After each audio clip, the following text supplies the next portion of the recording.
নমস্কার বন্ধুরা, প্রতিমা রান্নাঘরে সব বন্ধুদেরকে স্বাগত জানিয়ে শুরু করছি আজকের রেসিপি। এক বাটি ময়দা নিলাম, দিয়ে দিচ্ছি পরিমাণ মতো লবণ, আর দিচ্ছি অল্প বেকিং সোডা আর অল্প কালো জিরে, আর দিয়ে দিচ্ছি চা চামচের মাপে ভর্তি করে 3 চামচ তেল। এবার এই তেলটাকে ভালো করে ময়দার সাথে সুন্দরভাবে মেখে নিতে হবে। দেখো সুন্দর ময়দাটা মাখা হয়েছে কিনা বোঝার জন্যে এইভাবে চাপ দিলেই কিন্তু একটা মুঠি হয়ে যাবে, আর একটু হাত লাগালেই ভেঙে যাবে। এখন এতে জল দিয়ে মেখে নেব। এটা কিন্তু ঠান্ডা জল, আর জলটা অল্প অল্প করে বারে বারে দেব, দিয়ে সুন্দর একটা ডো তৈরি করে নেব। দেখো সুন্দরভাবে ডোটা কিন্তু তৈরি হয়ে গেছে। এখন এই ডোটাকে আমি ঢেকে রেখে দেবো, এতে দেওয়ার জন্য একটা পুর তৈরি করব। সেই জন্যে গ্যাস জেলে কড়া বসিয়ে কড়াতে দিয়ে দিলাম তেল।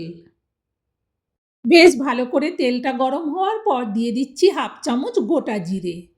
2 মিনিট জিরেটাকে ভেজে নিয়ে দিয়ে দিচ্ছি একটা মিডিয়াম সাইজের আলু। আলুটাকে একেবারে ছোট ছোট করে কুচি করে নিয়েছি। জল ঝাড়ানোর পর পুরো আলুটাকে দিয়ে দিলাম। 2 মিনিট আলুটাকে নেড়ে নিলাম।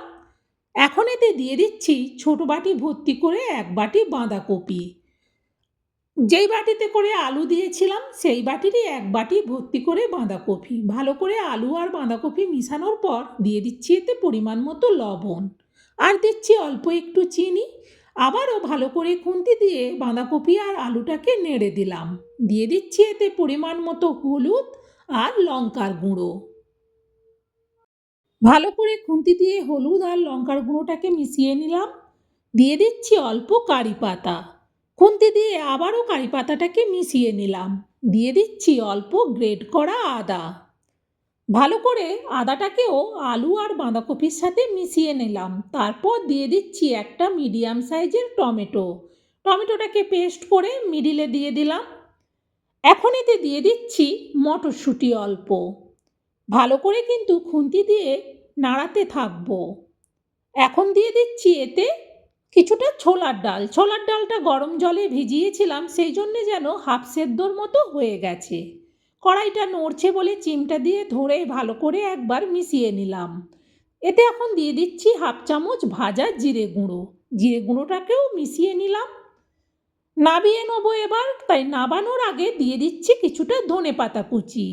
বেশ ভালো করে সব কিছুকে একসঙ্গে মিশিয়ে নিচ্ছি। মিশিয়ে নেওয়ার পর এটা আমি নাবিয়ে নেব।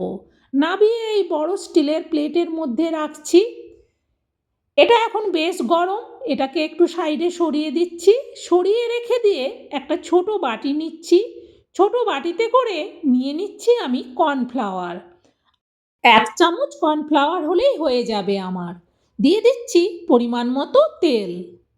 বেশ ভালো করে কর্নফ্লাওয়ারটাকে তেল দিয়ে মিশিয়ে নেব। দেখো কতটা সুন্দরভাবে মিশে গেছে। এইভাবে একটু গাঢ়ই থাকবে, খুব বেশি পাতলা করব না। এবার এটাকেও আমি পাশে রেখে দিচ্ছি। এইবার ডোটাকে নিচ্ছি। অনেকক্ষণ ঢেকে রেখেছিলাম, দেখো কতটা সুন্দরভাবে নরম হয়ে বসে গেছে। এবার এটাকে আমি সমান দুভাগে ভাগ করে নিচ্ছি। তারপর একটা ভাগকে আবারও আমি 4 ভাগে ভাগ করে নেব। দেখো সুন্দর 4টে ভাগ করে নিয়েছি। এবার এগুলোকে গোল করে নেব। দেখো 4টিকেই গোল করে নিয়েছি। এবার এই 4টেকে একসঙ্গেই কিন্তু আমি বেলে নেব একটা একটা করে। আমি এখানে ময়দার শুকনো গুঁড়ো দিয়েই কিন্তু বেলবো। মিডিয়াম সাইজের বড় করব, এখন কিন্তু খুব বেশি বড় একটা করব না। এইভাবে 4টেকেই একসঙ্গে বেলে নিচ্ছি। আমি এখানে 4টে দিয়ে করব, তোমরা চাইলে কিন্তু 4টের বেশিও দিতে পারো। দেখো সবগুলো একই রকমভাবে বেলে নিয়েছি। এবার ওই যে কর্নফ্লাওয়ারের ব্যাটারটা করেছিলাম, এবার 1 চামচ করে ব্যাটার নিয়ে পুরো রুটিটার মধ্যে লাগিয়ে দেবো। তারপর শুকনো একটু ময়দার গুঁড়ো উপর থেকে ছড়িয়ে দিলাম। ঠিক একই রকমভাবে 4টেকে কিন্তু একসঙ্গে করে নেব। দেখো 4টেকেই একসঙ্গে করা হয়ে গেছে।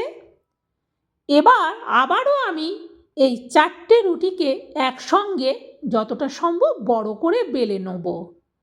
এই রেসিপিটা খেতে এত টেস্টি হয়, এটা যদি বাচ্চাদের স্কুলের টিফিনে দাও নিমেষেই কিন্তু বাচ্চারা টিফিন বক্স খালি করে দেবে। আর বাড়িতে বানালে একটু বেশি করেই বানাবে, কারণ এটা এত টেস্টি হয় যে সবাই চেয়ে চেয়ে খাবে।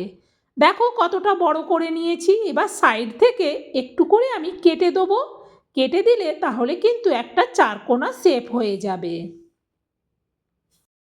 এই সাইডের অংশগুলো কিন্তু বাদ যাবে না, এগুলোকে ছোট ছোট নিমকির মতো ভেজে নিলে চায়ের সাথে খেতে দারুণ লাগে। দেখো সুন্দর বড় চারকোনা শেপ হয়ে যাওয়ার পর এগুলোকে আমি এই দিকে 3 ভাগে ভাগ করে নিচ্ছি। মাঝখান থেকে দুটো কাটতেই 3টে ভাগ হয়ে গেল। তারপর এবার উপর থেকে নিচ পর্যন্ত আবারও একটা ভাগে কেটে নেব। মোট 6 পিস হয়ে গেল। এবার আমি চামচে করে পুরটা নেব, মিডিল বরাবর পুরটা দিয়ে দেবো। সবগুলোতে একই রকমভাবে পুরটা দিয়ে দিলাম।